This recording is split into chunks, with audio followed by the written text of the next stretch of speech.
부동산 보유 내역을 봤더니 장난이 아닌 거예요. 그래서 이제 그런 것들에 대해서 가압류하고 가처분하고 그 재산 분할에 할 수 있는 모든 걸 다 했어요. 그랬더니 한 3년이 걸렸어요.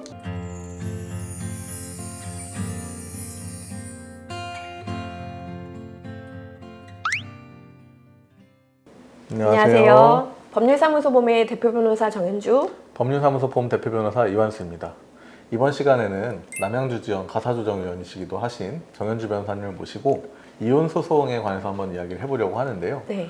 많은 분들이 이제 문의를 주시는 게 지긋지긋한데 빨리 이제 이혼을 하고 싶다. 이혼 소송하는데 도대체 얼마나 걸리냐 이런 것들을 문의를 주시는데 아무래도 이혼 소송에 있어서 시간이 많이 걸리는 이유 중에 하나는 나는 이혼을 하고 싶은데 상대방은 이혼을 원치 아니할 때가 좀 많지 않나요? 보통 이혼 소송이라는 게 엄청 빨리 진행이 되면은 2개월 만에 조정으로 끝날 수도 있는데요. 엄청 길어지는 경우들이 있어요. 그 중에 하나가 대표적으로 이혼 의사가 합치가 되어 있지 않을 때라고 할 수 있는데, 나는 이혼을 하고 싶은데 상대방은 그냥 밑도 끝도 없이 이혼 안 하겠다는 거예요. 이렇게 주장을 했는데, 이혼을 하고 싶은 쪽에서 유책 배우자가 아니라고 한다면, 쉽게 말해서 이혼 소송을 갖지만 원고든 피고든 특별한 유책 사유가 없다고 하면 법원에서는 쉽게 판단을 할 수가 없습니다. 그래서 한쪽에서 이혼을 주장하고 한쪽에서 이혼을 원하지 않는다고 하면은 명확한 어떤 재판상 이혼 사유가 없다고 하면 가사 조사를 가게 됩니다. 그래서 굉장히 길어지게 되죠.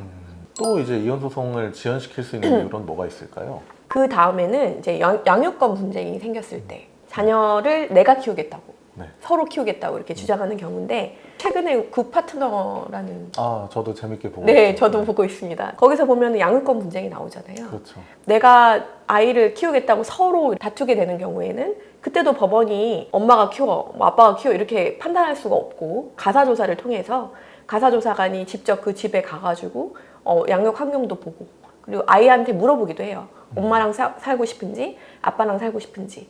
그 과정이 최소 한 5개월 이상 걸립니다.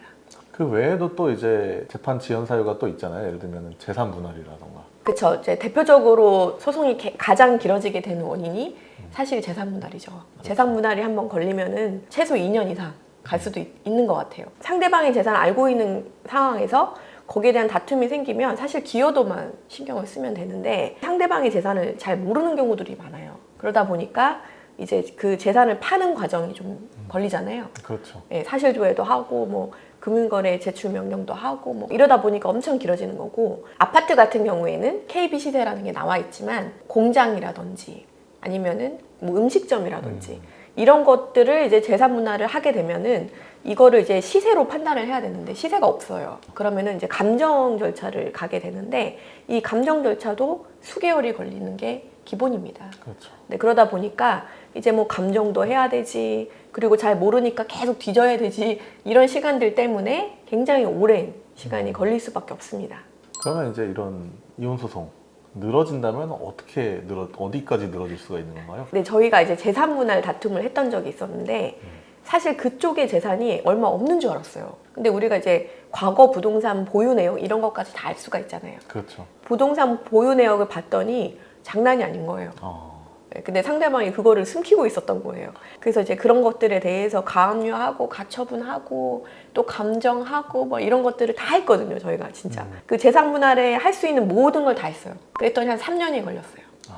그 이한수 변호사님도 기억에 남는. 저는 뭐 여기서 한 사건은 아니고 전에 네. 있던 사무실에서 하던 사건이 3년 넘었는데 아직까지도 재산 분할 사건이 진행되고 있다는 얘기를 들었습니다. 그렇게 된 이유는 대개는 이제 말씀하신 것처럼 뭐 사업체 이런 걸 갖고 있을 경우에 가치 산정하는 게 굉장히 어렵고 오래 걸리잖아요. 맞아요. 그리고 이제 네. 이 사업체가 뭐 상장사냐, 뭐 비상장사냐, 또 주주가 어떻게 구성이 되어 있냐 이런 것들 때문에 굉장히 좀 고려할 부분이 많고, 그리고 그러한 부분에 관해서 또 이게 배우자 일방의 고유 재산이다, 뭐 혹은 이제 공동 재산이다 이런 부분의 공방들이 계속 오가다 보니까 결국에는 결론이 내려지는 것이 한참 미뤄지는 네. 그런 식으로 진행이 되곤 했었습니다. 네. 자, 이렇게 이번 시간에는 정현주 변호사님과 이혼 소송이 길어질 수 있는 여러 가지 이유들에 대해서 좀 이야기를 해봤습니다. 저희 영상이 도움이 되셨다면 좋아요, 구독 부탁드려요. 감사합니다.